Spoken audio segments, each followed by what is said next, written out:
সত্যি কথা বলতে প্রাকৃতিক সৌন্দর্য কিন্তু ক্যামেরা কখনোই জাস্টিস করতে পারে না।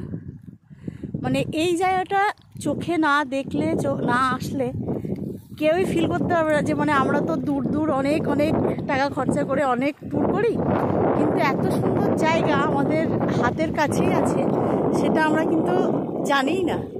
অনেকেই এর খবরাখবর রাখিও না, অনেকে জানিই না। জলটা শুধু দেখো, জলটা কতটা স্বচ্ছ, মানে পুরো জলের নিচে যে সমস্ত জিনিস পড়ে আছে সেগুলো মনে হচ্ছে যেন।